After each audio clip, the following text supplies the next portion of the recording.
سعود احمد صاحب پوچھتے ہیں کہ کیا قرآن کریم میں جو حروف مقطعات آتے ہیں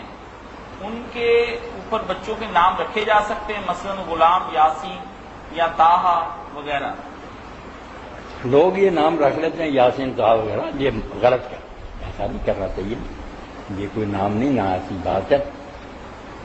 کیوں نام یہ رکھتے ہیں؟ کوئی حضور کا نام بھی یاسین نہیں، یہ سارے حروف مقطعات جو ہیں یہ اصل میں کوئی مما بھی نہیں، جو کہتے ہیں کہ مانا کسی کو نہیں پڑھنا، مانا مرمنا سے اللہ اتارتا کیا،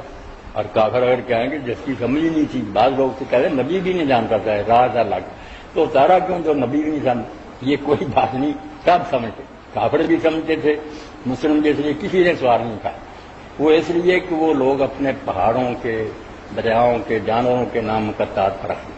پہاڑ تھا جس کو کہتے ہیں یہ کاف ہے، اب کاف کا اور معنی کیا؟ نام رکھ دیا، میرا نام اسحاق ہے، یہ میرے نام، اسماء آرام کے کوئی اور معنی نہیں ہوتا،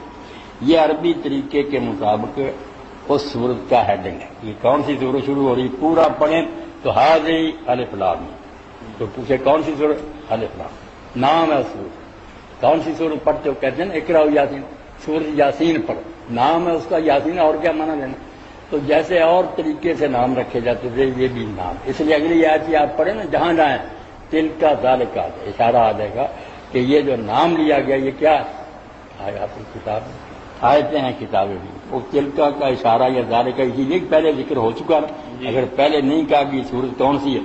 الف لام را، یہ الف لام را ہے اور یہ آیتیں ہیں کتابیں میں، یہ اسی لیے کہا کہ پہلے اس کا نام لے لیا گیا، اسماء ہے یہ اور کچھ نہیں۔